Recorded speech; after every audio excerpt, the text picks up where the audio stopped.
علمی point number 17 وہ ہے میرے بھائیوں کہ عرب کے لوگوں کو اپنی میموری کے اوپر نا بڑا ناز تھا. وہ چیزیں زبانی یاد رکھتے تھے, کریم کرتے تھے, ان کو اتنی شاعرانہ کلام زبانی یاد ہوتے تھے. ان کے لیے کوئی پرابلم نہیں تھا چیزوں کو زبانی یاد رکھنا, اور اس پہ وہ فخر محسوس کرتے تھے. اب اس سینیریو کے اندر جب یہ کتاب نازل ہوئی تو صحیح بخاری میں آتا ہے کہ ابن مسعود کہتے ہیں میں نے 80 صورتیں نبی علیہ السلام سے خود سن کے یاد کی ہیں. آپ نماز میں پڑھتے تھے, آپ ذرا کریمنگ کا لیول دیکھیں کہ نماز میں وہ تہجد کی نماز میں سن رہے ہیں اور یاد بھی کر رہے ہیں. اتنے ان کے مضبوط حافظے تھے. ابھی بھی دیکھ لیں آپ, چھوٹے بچوں کو لگا لیں, کتنے بچے ہیں 8-9 سال کی عمر میں پورا قرآن حفظ کر جاتے ہیں.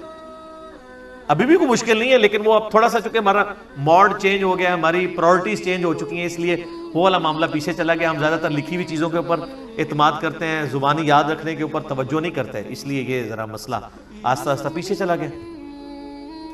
اب چونکہ ان کو اپنی کریمنگ کے اوپر ناز تھا, یاد کرنے کے اوپر ناز تھا, اس لیے وہ قرآن پاک کے حافظ سینکڑوں کی تعداد میں صحابہ کرام میں موجود تھے.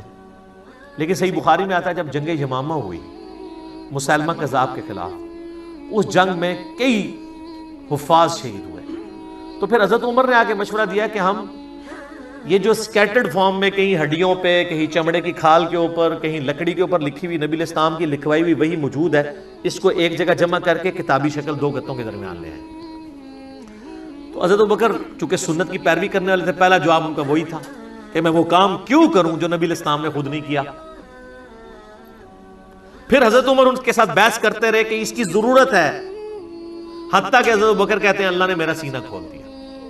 پھر مشورہ طے پایا کہ زید ابن ثابت جو بڑے انٹیلیجنٹ بندے تھے اور سب سے زیادہ ڈومیننٹ وہی انہوں نے لکھی ہوئی تھی, ان کو بلایا گیا, ان کے ذمہ یہ کام لگایا گیا. وہ بھی ریلیکٹنٹ ہوئے.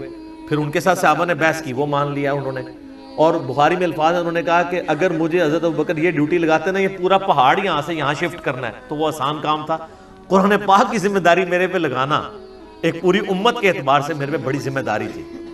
زبانی لوگوں کو یاد تھا, آج بھی حافظ ہی اس کو پڑھ کے اینڈ پہ آپ دیکھتے نہیں لکھا ہوتا ہے ہم نے قرآن کو حرف حرف پڑھا, اس میں کوئی غلطی نہیں ہے. یہ کوئی نسخے سے نہیں میچ کرتا, کریمنگ کوئی حفاظ نہیں اس کو.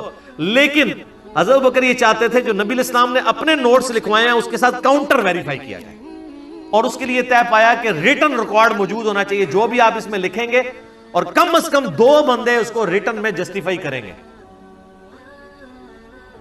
لیکن اس میں ایک آیت ایسی تھی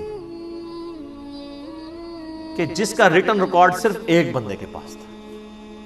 صحیح بخاری میں آتا ہے وہ تھے حضرت خزیمہ ابن ثابت انصاری رضی اللہ تعالیٰ, اور کسی کے پاس مل نہیں رہا تھا. صحابہ کو یہ اجداج سے پتا تھا, کیونکہ الفاظ ہے کہ گم پائی, تو گم وہی بندے کو پتا ہوتا ہے جس کو یاد ہو کہ میں نے سنی ہوئی ہے اور اب لکھی بھی نہیں مل رہی.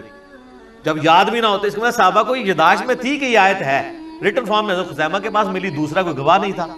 پھر صحابہ کو یاد آیا کہ ان کی تو گواہی حضور نے 2 کے برابر کی ہوئی ہے, اور وہ معجزہ آپ کی وفات کے بعد ظاہر ہوا.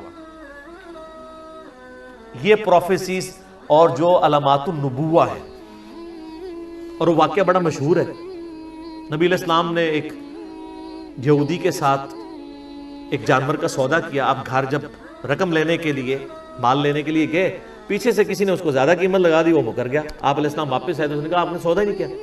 آپ نے فرمایا تم مجھے نہ دو لیکن کم از کم مجھے جھوٹا تو نہ کرو. انہوں نے کہا نہیں, آپ نے سودا ہی نہیں کیا, اگر کیا تو گواہ لائیں. گواہ کوئی بھی نہیں تھا. تو حضرت خزیمہ وہاں سے گزر تھے, انہوں نے کہا میں گواہی دیتا ہوں کہ تم نے سودا کیا. معاملہ رفع دفع ہو گیا. جب وہ چلا گیا تو حضور نے کہا تم نے کیوں گواہی دی صلی اللہ علیہ وسلم. ان کو یا رسول اللہ میں نے آپ کے کہنے پہ اتنی بڑی بڑی گواہیاں دی ہیں, تو یہ تو بہت چھوٹی گواہی ہے. آپ کی شخصیت کو جب میں نے مان لیا, یعنی ہمارے پورے دین اسلام کی بنیاد جو ہے نا وہ رسول اللہ پہ کھڑی ہوئی ہے صلی اللہ علیہ وسلم. اس قرآن کو ہم نے اللہ کی کتاب کس کے کہنے پہ مانا ہے؟ نبی صلی اللہ علیہ وسلم کے کہنے پہ. قبر کے عذاب کو, آخرت کے معاملات کو, جنت کو, یہ ساری چیزیں آپ کی کہتے ہیں. تو ان کا جب میں نے اتنی بڑی بڑی چیزیں, یہ تو چیز ہی کوئی نہیں. تو آپ علیہ السلام نے پھر ان کو آنری طور پہ فرمایا تھا کہ ہر معاملے میں 2 گواہوں کی ضرورت ہے. جہاں میرا خزیمہ ایک آ گیا نا تو اس کی گواہی 2 کے برابر مان لینا. اور وہ سر حضرت ابوبکر کے دور میں معجزہ ظاہر ہوا, بخاری میں موجود ہے. وہ پھر اللہ تعالیٰ کے نبی علیہ السلام کو اللہ تعالیٰ نے یہ زندہ معجزہ امت تک ٹرانسفر کیا کہ ان کی گواہی کے اوپر وہ پھر آیات قرآن حکیم میں داخل کی گئی. لقد جاءکم رسول من انفسکم, یہ والی آیات. اور ایک روایت میں کسی دوسری آیت کا ذکر آتا ہے. بہرحال تو یہ ریٹن ریکارڈ کو سامنے رکھا جاتا تھا اور پھر میچ کر کے تو پھر ایک مصحف تیار کیا گیا. وہ مصحف پوری زندگی حضرت ابوبکر کے پاس رہا.